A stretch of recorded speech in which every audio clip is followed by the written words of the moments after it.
Greetings to everyone at the conference. First of all, I'd like to thank the organizers of the conference for inviting me to give this keynote. In this keynote today, I would like to trace the history of the use of the notion of competence in English language teaching back to the 1970s, and then explore the subsequent trends in English language teaching that required a revisiting of this notion. I will then discuss how recent changes in the English language brought about by globalization called for a reconceptualization of the goals that we set for language learners. So the title of my talk today is From Communicative Competence to Metacultural Competence towards an EIL, English as an International Language, based pedagogy. To begin with, I'd like to acknowledge that this talk is mostly based on a recent article, or a chapter rather, that I have written for the Cambridge Guide to Learning a Second Language that is being edited by Anne Burns and Jack C. Richards. And the title of the chapter is Learning Intercultural Competence. If we look at the early days of competence, we remember when Noam Chomsky made a distinction between competence and performance. And I think at that stage, some scholars in the area of English language teaching found the notion of competence to be an attractive notion to put it as a goal for language learners. Then we come to the 1970s when Del Hymes put forward the notion of communicative competence, basically as a reaction to the narrowness of Chomsky's concept of linguistic competence. Hymes brought to our attention that you need more than just a knowledge of language to communicate successfully. And so, again, scholars in the field of English language teaching found the notion of communicative competence to be a much better fit as a goal in the area of language learning. In fact, the whole trend in English language teaching was called communicative language teaching. People like Mark Brain or Chris Candling, my colleague who recently passed away from Macquarie University, emphasized that the primary purpose of language use is actually communication, and therefore we need to set the goal in language learning as developing communicative competence. Communicative competence focuses on the notion of appropriate and acceptable use of language and the notion of feasibility and appropriateness. In simple terms, the focus of communicative competence is on what to say to whom and when, appropriate norms of language use. Obviously, in the early days, a number of scholars equated the notion of communicative competence with the competence possessed by so-called native speakers of the language. In the subsequent years, scholars such as Canaille and Swain came up with components that they saw as necessary to be components of communicative competence. We had proposals about discourse competence, strategic competence, grammatical competency, sociolinguistic competency.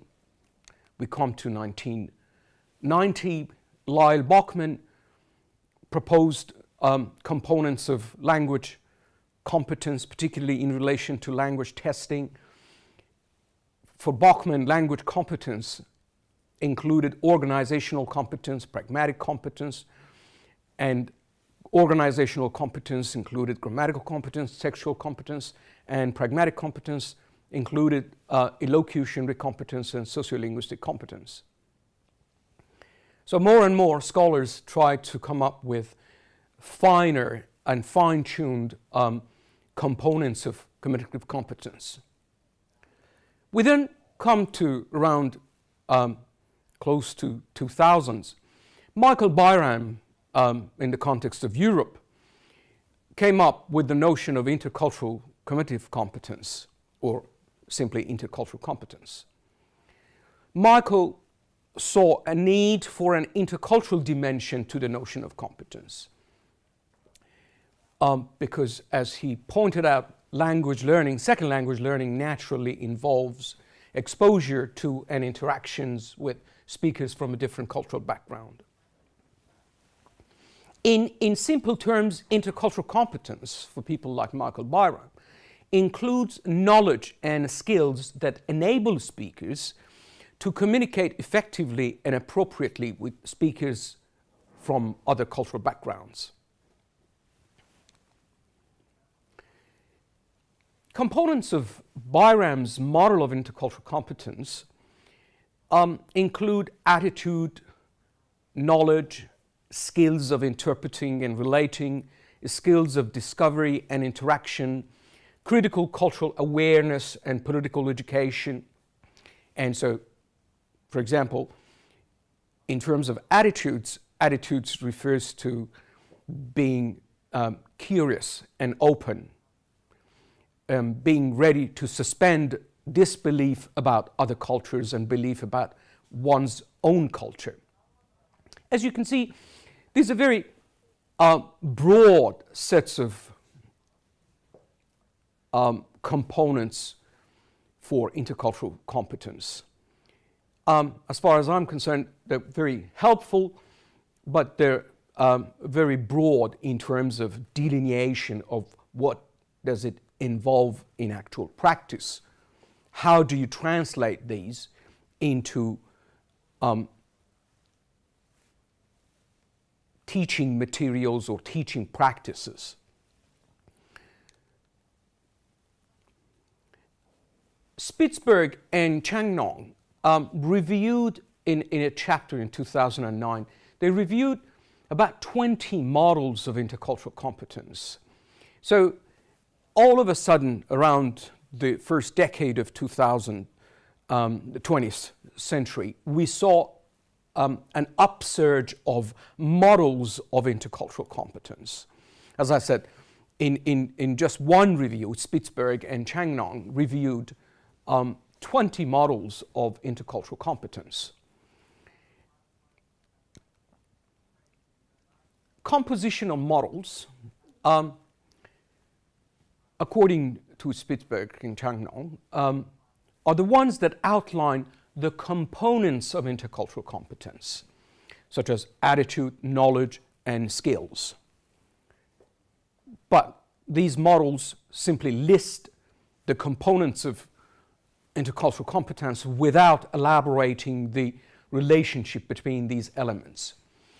An example of these models is the one put forward by Howard Hamilton, Richardson, and Schonford, which again includes attitudes, knowledge, and skills. And here, attitudes, for example, refers to interculturally competent interactants need to value their own group, appreciate risk-taking, and devaluing discrimination.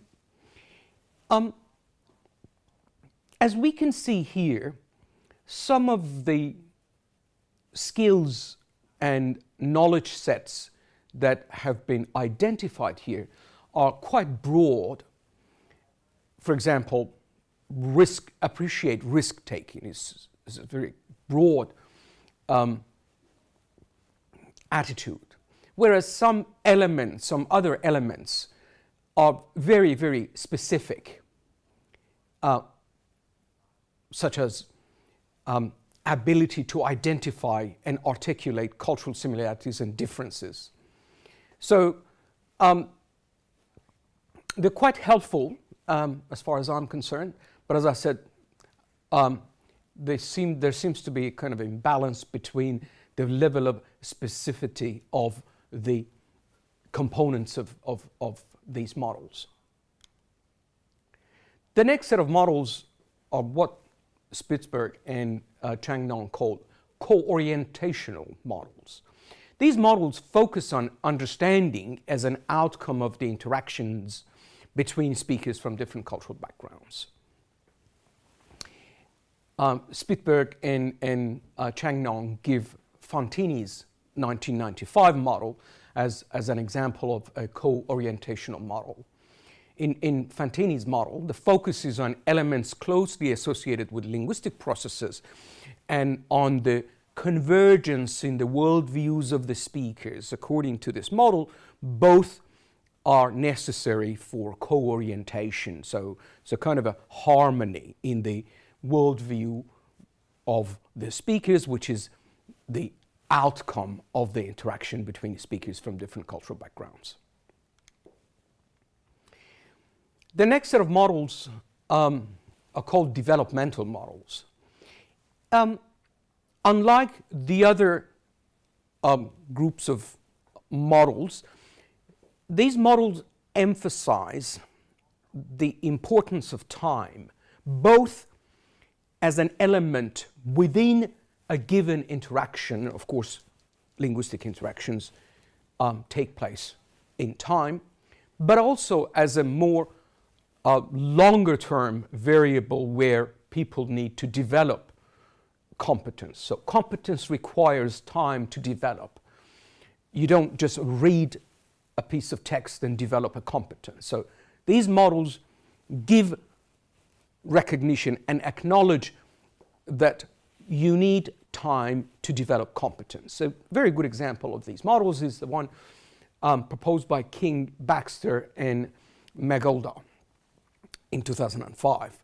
So according to these scholars, over time, interactions progress from relatively ethnocentric understanding of other culture to a more ethno-relative comprehension and appreciation. So in a sense, individuals progress from a monocultural mindset, if you like, and worldview to a more pluralistic and multicultural perspective and worldview. The next set of models is called adaptational models. The focus of these models is on the process of adapting to another culture. Adaptation is an element and a criterion of intercultural competence. A very good example of adaptational models is the one proposed by Howard Giles, called communication accommodation theory. Howard Giles and his colleagues. In this model, interactants adapt and adjust their communicative styles, including their vocal patterns and gestures, to accommodate to others.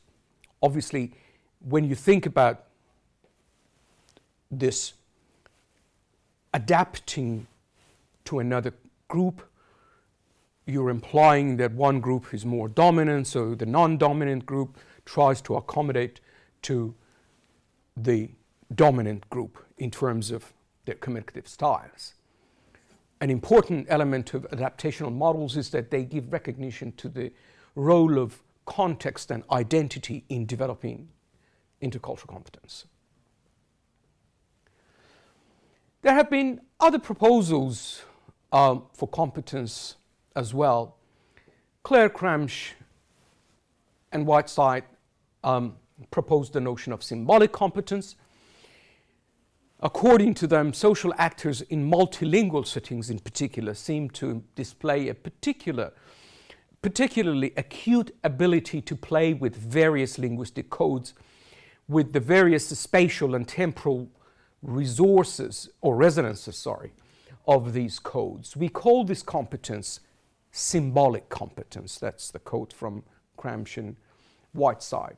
So the emphasis in this version of competence is on multilingual practices, where people who speak different languages, they use their different languages as kind of resources, and they use them as symbolic resources to project various spatial and temporal resonances of the codes of these languages.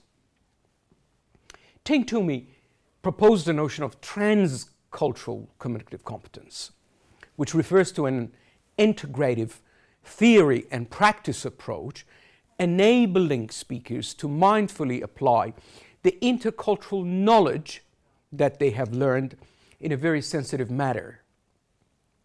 Specifically, this competence refers to a transformation process connecting intercultural knowledge with competent practice. So it's a theory, practice, or knowledge practice interface notion.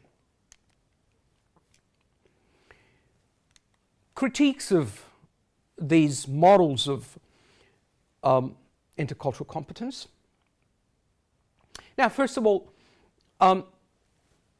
as Sorrells notes, intercultural communication competence is an important focus of intercultural scholars and practitioners, perhaps even more important in a world that, as she says, catapulted people, practices, and beliefs from different cultures into shared and contested physical and virtual spaces in unprecedented ways.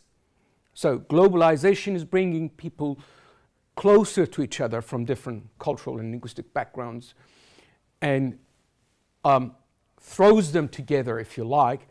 And so we do need to focus on this notion of intercultural communication competence more than ever in the history of human life. But according to Martin, most models and theories of intercultural competence remain limiting in that they narrowly focus on what he calls ABC, affect, behavior, and cognition or knowledge. So now I'd like to throw some challenges for the notion of intercultural competence.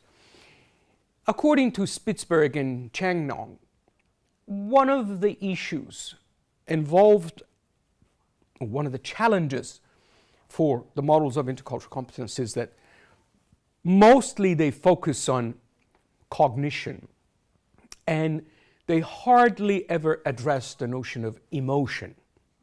So that's one challenge or criticism. The second one is what they call the locus of intercultural competence. Where is the intercultural competence? Is it in the mind or is it in the interaction itself? So some people view the intercultural competence to be a cognitive thing in the mind of the speaker. Some people say competence is actually reflected in practice, in the actual social interaction.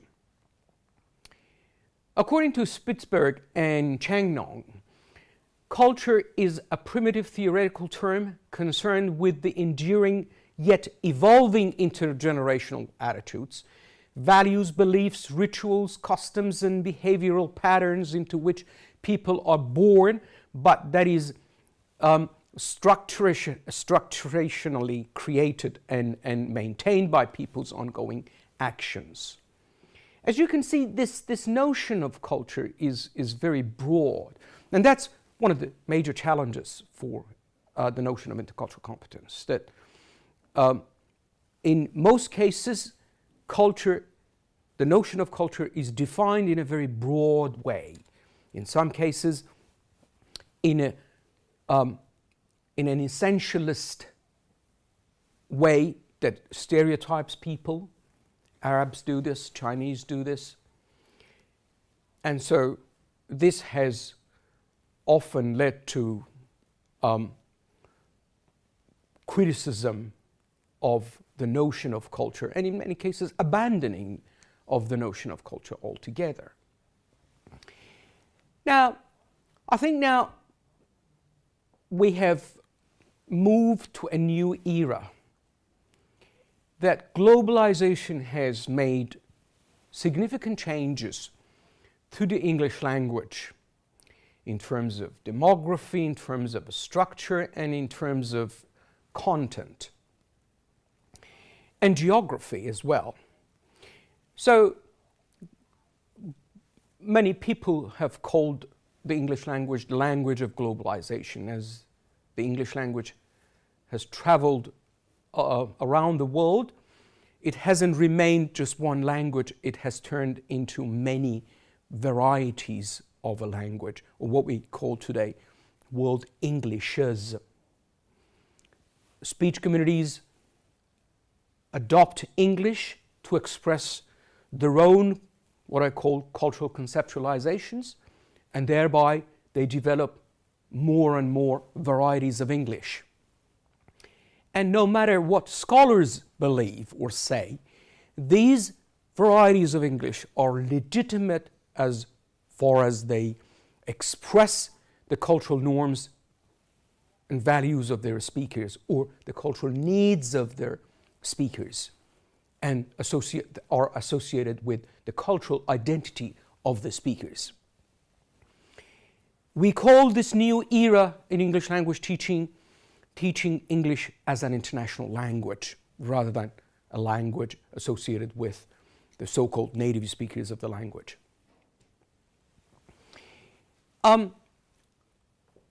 I have personally tried to use the notion of cultural conceptualizations, which is a very strong analytical framework within cultural linguistics, to explore the notion of teaching English as an international language. And I have proposed that the target in teaching English as an international language now needs to be what I call metacultural competence. The difference between metacultural competence and intercultural competence views culture as a binary thing. You've got the learner here as a culture, and you've got the target culture, as they call it. And the learners move towards learning the target culture. For me, that's not the case anymore. We've got so many learners coming and interacting from so many different speech communities and language backgrounds.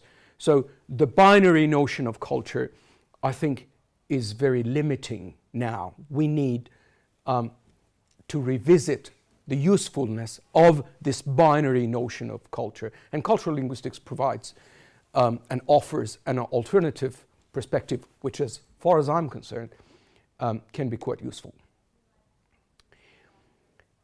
So cultural conceptualizations and language, in very briefly, are conceptual structures such as cultural schemas, cultural categories, and cultural metaphors. And according to cultural linguistics, these conceptual structures are associated with many features of language, from morphosyntactic features to semantic meaning and pragmatic meaning. In other words, many features of human languages encode cultural conceptualizations such as cultural schemas, cultural categories, and cultural metaphors. To give you examples of these from Persian, the other language that I speak, an example of a cultural schema, we have a cultural pragmatic schema we call taruf in Persian, and it's associated with many different speech acts, such as offering goods and services, refusing goods and services, apologizing, inviting, and many others, and I have talked about these in my various writings, if anyone is interested. An example of a cultural category, we have some interesting what I call cultural emotion categories in Persian. One of them is what we call gham va ghusse. The concept of gham, this emotion, overlaps with English emotions of sadness, sorrow, grief, pain, and even worry. So, as you can see, what is categorized, the emotion that is categorized as one thing in Persian, it is categorized as 5 different things in English. This is a very good example of an emotion cultural category. And of course, we have different conceptualizations of غم. We eat غم. So, غم خوردن. Whereas in English, you go through grief. You don't eat grief. And often we talk about غم as piled up in your heart. غم در دلم تلمبار شده, for example. Meaning the pain is piled up in my heart. So we conceptualize it as a thing, like an object or something. We have cultural metaphors, and I have, in some of my writings, I have talked about these cultural metaphors of del in Persian, which refers to both physically, it's an abdomen, and figuratively refers to heart. And we have various metaphors. We understand del as the seat of emotion, seat of thoughts, personalities, desires, and many other conceptual experiences are associated with del. So, as I said, I believe the goal in the English language teaching now needs to be developing metacultural competence in learners. Metacultural competence enables interlocutors to communicate and negotiate their cultural conceptualizations during intercultural communication. This competence develops as a result of familiarity with different systems of cultural conceptualizations and the awareness that one language, for example, the English language, can now be used by different speech communities to express their cultural conceptualizations. So I gave some examples from Persian where even when we use English, often we are communicating our Persian cultural conceptualization. So this is happening right across the world, that one language, such as English, is used to express and communicate cultural conceptualizations that are associated originally with different speech communities. So now, in the world where more than 80% of communication in English takes place between the so-called non-native speakers of the language, a lot of non-native speakers communicate with each other in the absence of the so-called native speakers. They draw on different systems of cultural conceptualizations during the intercultural communication in English. So we need to develop a competence where people are sensitized to the fact that three different speakers who are communicating with me may be drawing on different systems of cultural conceptualizations in this instance of intercultural communication. Metacultural competence enables interlocutors to communicate and negotiate their cultural conceptualizations, and I will elaborate on this. As I said before, unlike very broad and binary notions of culture, the notion of metacultural competence focuses on a dynamic and pluralistic view of cultural encounters and experiences. That now we live in a globalized world where people from different cultural backgrounds come together.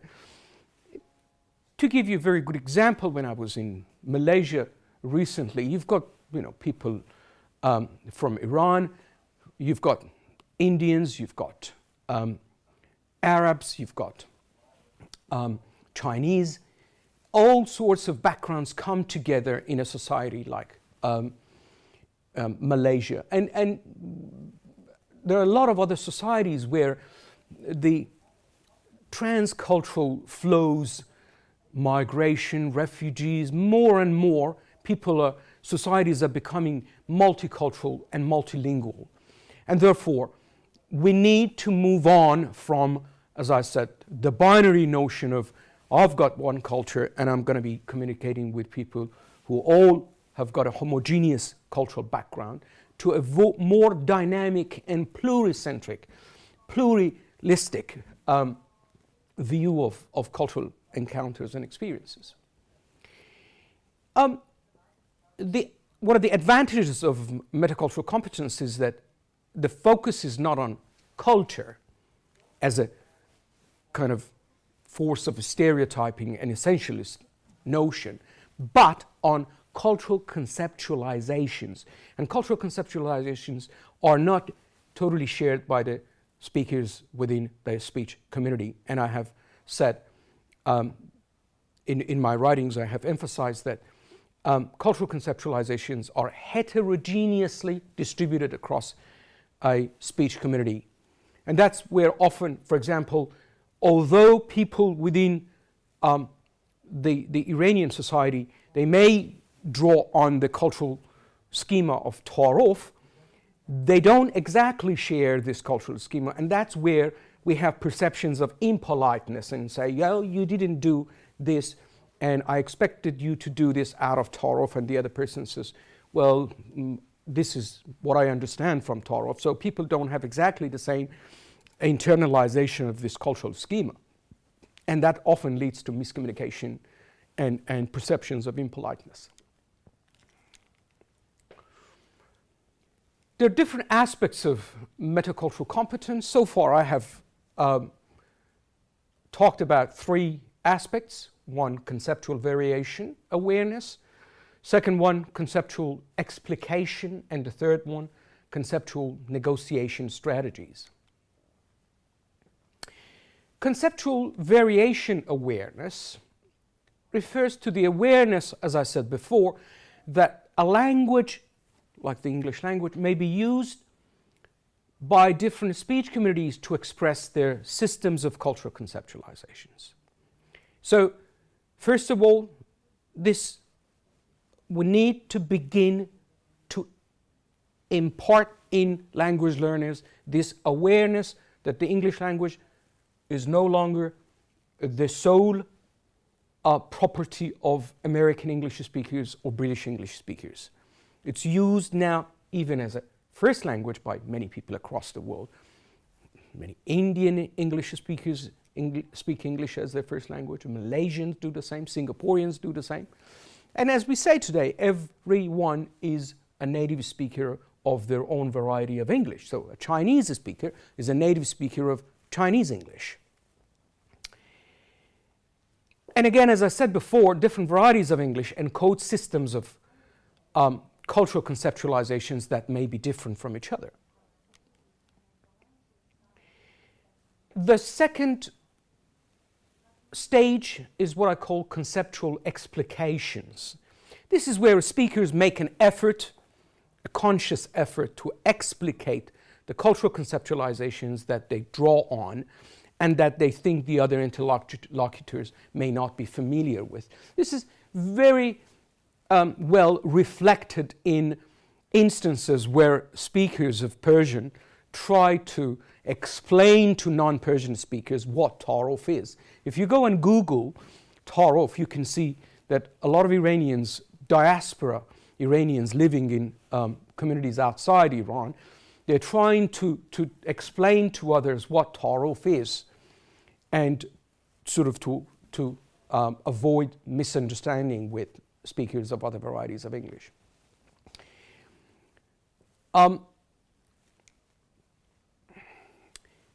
The third stage is what I call conceptual negotiation strategies. These are strategies for smooth and effective communication of cultural conceptualizations. So this is where we negotiate cultural meanings.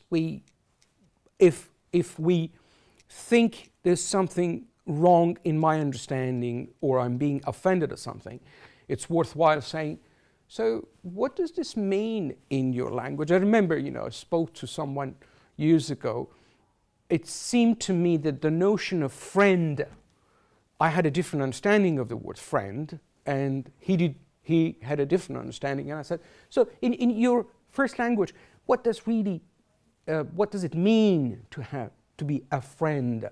And when we elaborated on this very, very simple concept, we realized that we were drawing on different cultural conceptualizations of the word friend.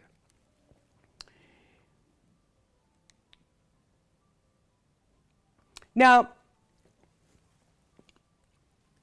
the new technology, I believe, provides very good resources for developing metacultural competence. Nowadays, we have, telecollaboration, both what we call synchronous and asynchronous, either through video, chat, or text, or asynchronous, such as email, for online intercultural exchange. So, we used to rely on textbooks to bring other languages to a classroom, but now we have all these fantastic opportunities with the new technology, the use of web-based tools and resources, emails, forums, blogs, wikis, text chat, voice chat, video conferencing, social networking, and all these new possibilities can provide new opportunities for us to bring speakers from different cultural backgrounds closer together in order to learn from each other and to develop what I call metacultural competence. In conclusion, I think, based on what I have explored here today, I think English language teaching curricula should aim at developing metacultural competence in learners as a key competence to enable them to communicate and negotiate their cultural conceptualization successfully in intercultural communication. And one way in which ELT curricula can expose learners to the sociocultural reality and not some fabricated pictures of, for example, England and America, where you only see middle-class people in the textbooks glorify sort of the native speakers of the language in the textbooks. And when people go overseas, the reality is actually something else. So the materials, if you like, the curriculum materials are highly idealized in terms of who they represent, which social class they represent, and which kind of they represent sort of the standard varieties of the language. But as I said, we need curricula that expose learners to the sociocultural reality and the diversity that characterizes the English language today. And this is to expose learners to multiple varieties of English. When I came to Australia, I could understand almost nothing from Australian English because my background in Iran in terms of teaching and learning English only prepared me for and exposed me to British English and American English. But the world now is much more complicated. Wherever you go, you speak to different speakers from speaking different varieties of English. This is the sociolinguistic reality. And of course, the aim is not for learners to learn all these varieties of English, but exposure to these conceptual differences, cultural conceptual differences that are associated with English, in time, I believe, can develop metacultural competence in learners. Thank you. Thank you. Thank you.